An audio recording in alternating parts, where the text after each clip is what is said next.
नमस्कार, मैं Abhishek Raj, CEO founder easy way global. आज हम बात करेंगे CITS कोर्स के बारे में। बहुत सारे बच्चे CITS कोर्स करने के लिए इच्छुक होते हैं, लेकिन इस वीडियो के माध्यम से हम बताना चाहेंगे कि किन किन बच्चों को CITS कोर्स नहीं करना चाहिए। मेरे वीडियो को ध्यान से देखिएगा, क्योंकि CITS कोर्स करने के बाद आप बहुत ज़्यादा क्वेश्चंस करते हैं कि नौकरी नहीं आती है, बहाली नहीं आ रही है, हम क्या करें। एक्चुअल में जो CITS कोर्स है ये क्या है, ये कंसेप्ट को पहले क्लियर करना पड़ेगा। ठीक है, तो इसके बारे में हम डिटेल्स में बताएंगे। इससे पहले मैं आपको रिक्वेस्ट करता हूँ कि इस चैनल को सब्सक्राइब कर लीजिएगा।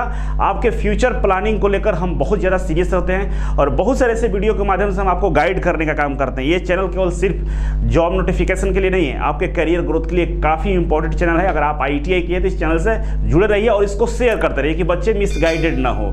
सबसे पहले कि जो CITS का मतलब होता है क्राफ्ट इंस्ट्रक्टर ट्रेनिंग स्कीम, और ये क्राफ्ट इंस्ट्रक्टर जो होते हैं ये ITI में एक अनुदेशक बनने का एक प्रक्रिया है। जैसे स्कूलों में स्कूलों में टीचर बनने के लिए B.Ed करना पड़ता है, उसी तरह से ITI कॉलेज में इंस्ट्रक्टर बनने के लिए, अनुदेशक बनने के लिए या कैसे टीचर बनने के लिए आपको CITS कोर्स करना होता है। अब हम बात करेंगे कि अगर आपको जल्दी में नौकरी चाहिए और नौकरी के लिए सीरियस हैं कि आपको टाइम नहीं है आपके पास, तुरंत हमको नौकरी दे देना है, ले लेना है, तो आपको CITS करने का कोई ज़रूरत नहीं है। क्योंकि CITS करने पे केवल और केवल ITI में अनुदेशक बन सकते हैं और इसकी बहाली कम से कम 5 से 10 सालों में आती है एक बार, और नहीं भी आती है। पिछले रिकॉर्ड को देखा जाए तो 2012 से बिहार में कोई बहाली नहीं आया है। यूपी में 2014 के बाद कोई बहाली नहीं आया, अभी आया है लेकिन उस पर केस भी चल रहे हैं और एग्जाम नहीं हुआ है। झारखंड में नोटिफिकेशन निकालकर 2 बार वापस ले लिया गया है। मध्य प्रदेश का भी वही हाल है। हरियाणा में बहाली 2017 से निकाली, लेकिन अभी उसकी बहाली प्रक्रिया चल ही रही है, पूरा नहीं हुआ। दिल्ली में नहीं आया है, पंजाब में नहीं आया है। तमाम राज्यों का यही हाल है कि जल्दी से अनुदेशक बहाली नहीं आती है। अगर आप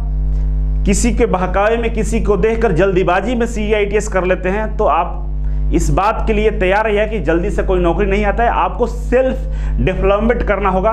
सेल्फ डेवलपमेंट करेंगे तो आपको प्राइवेट कॉलेज हो या बच्चों को आप स्किल के एजुकेशन दे सकते हैं। इसीलिए अगर आप CITS कोर्स करने जा रहे हैं तो एक बार जरूर अपने मन में इस बात को ख्याल लाएं कि आपको जल्दीबाजी में कोई नौकरी नहीं मिलेगा। आपको पेशेंस रखना पड़ेगा, धैर्य रखना पड़ेगा, क्योंकि इसमें एज जो है मैक्सिमम एज 42 साल तक है फॉर्म अप्लाई करने का। तो फ्यूचर में नौकरी की संभावनाएं हैं, लेकिन इमीडिएटली नौकरी की कोई संभावनाएं नहीं है। लेकिन प्राइवेट ITI कॉलेज में एज ए इंस्ट्रक्टर अपने करियर का शुरुआत आप कर सकते हैं। ठीक है, दूसरा पॉइंट, पहला पॉइंट कंप्लीट होगा, दूसरे पॉइंट पर हम बात करेंगे। दूसरा पॉइंट कि क्या वैसे बच्चे जो तुरंत ITI किए हैं या गवर्नमेंट हो या प्राइवेट, कहीं से भी ITI किए, क्या उनको CITS करना चाहिए? तो सबसे बड़ा सवाल ये है कि वो आप पे डिपेंड करता है कि आपका डिसीजन क्या है।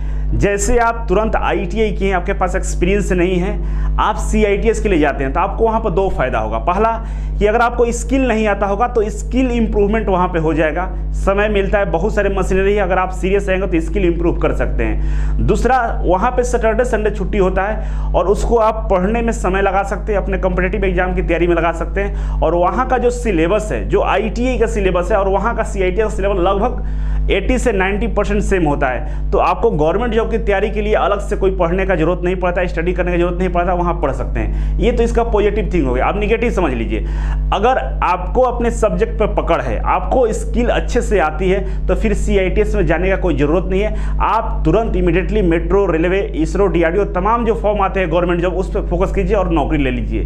क्योंकि CITS करने के बाद वैसे भी आपको फिर से तैयारी वगैरह करना पड़ेगा और जाना पड़ेगा। अगर पहले से आपका सारा चीज़ बेस सही है तो आप केवल और केवल गवर्नमेंट जॉब पर फोकस कर सकते हैं। ठीक है, नहीं तो जिनका स्किल का प्रॉब्लम है, जिनको थोड़ा सा अच्छे से थ्योरेटिकल या प्रैक्टिकल नॉलेज नहीं है, तो वो वहाँ पर जाकर अपने आप को इम्प्रूव कर सकते हैं। ठीक है, अब बात करेंगे कि अप्रेंटिसशिप करें या CITS करें। बहुत सारे बच्चों में ये होता है कि हम क्या करें, अप्रेंटिसशिप करें या CITS करें। तो दोनों अलग चीज़ है। अप्रेंटिसशिप करने से कोई सरकारी नौकरी नहीं मिल जाता है और CITS करने से भी कोई सरकारी नौकरी नहीं मिल जाता है। अप्रेंटिसशिप वालों को कहीं कहीं वेटेज दिया जाता है, जैसे रेलवे में वेटेज मिल जाता है। बहुत सारी कंपनियां अपने यहाँ अप्रेंटिसशिप के लिए बहाली निकालती है स्पेशल, तो ये भी एक स्पेशल केस है। और CITS में भी वही कंडीशन है कि आपको CITS करने से नौकरी नहीं मिल जाता है। फॉर्म आते हैं, अप्लाई कीजिएगा, उसका वेटेज आपको मिल जाता है हर जगह, 30% वेटेज है, जिससे आपको नौकरी में आसानी होती है।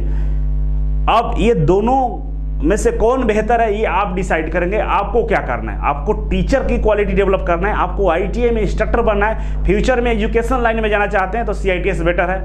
अगर आपको नौकरी सेक्टर में जाना है, नौकरी ही करना है, गवर्नमेंट या प्राइवेट सेक्टर में जाना चाहते हैं तो आपके लिए अप्रेंटिसशिप बेस्ट है। आप डिसीजन लीजिए कि आपको क्या करना है, ठीक है।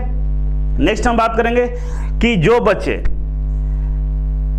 के पास एक्सपीरियंस नहीं है और CTI करने चले जाते हैं तो उन लोगों के लिए एक छोटा सा सलाह है कि आप CTI तो कर लेते हैं लेकिन एक्सपीरियंस के लिए आप जुगाड़ लगाते हैं कि कहीं से एक्सपीरियंस बनवा लीजिए, कहीं से ये कर लेंगे, जुगाड़ टेक्नोलॉजी पर काम करते हैं तो वो ना कीजिए।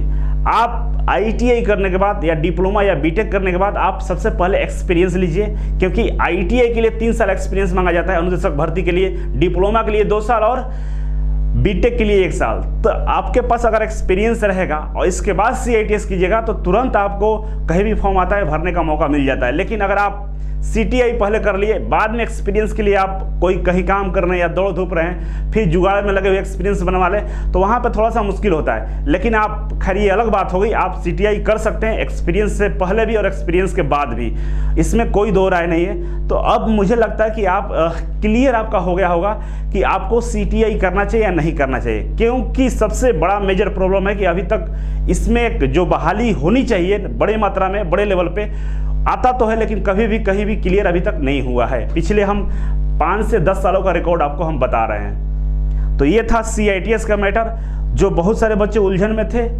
आप इस बात का ध्यान रखेंगे और जहां खासकर से गर्ल्स लड़कियां हैं उन लोगों को भी रिक्वेस्ट है कि आप लोग बहुत सारे ट्रेडों से ITI किए हैं और बहुत सारे ट्रेडों से जाकर CITS कर रहे थे, जैसे fashion designing, beautician, embroidery, cosmetology इत्यादि, और उसके एक्सपीरियंस के लिए आपको आइडिया नहीं होता, आप परेशान हो जाती है। तो पहले एक्सपीरियंस पर फोकस कीजिए। एक्सपीरियंस कहाँ से लेंगे? काम करके, घर पे बैठ के नहीं कि एक्सपीरियंस हम बनवा लेते हैं। एक्सपीरियंस बनाया नहीं जाता, एक्सपीरियंस लिया जाता है। तो कहीं से जाकर काम सीखिए, स्किल को डेवलप कीजिए, बाद में आप आराम से CTI करके इंस्ट्रक्टर बन सकती है। एज बहुत ज़्यादा होता है। आई होप आप समझ गए होंगे और वीडियो को हम यही समाप्त करते हैं। बाकी आपके पास कोई डाउट होगा, कोई भी प्रश्न होगा, आप कमेंट बॉक्स में कमेंट करेंगे, आगे हम आपके कमेंट का रिप्लाई करने का प्रयास करेंगे। Thank you.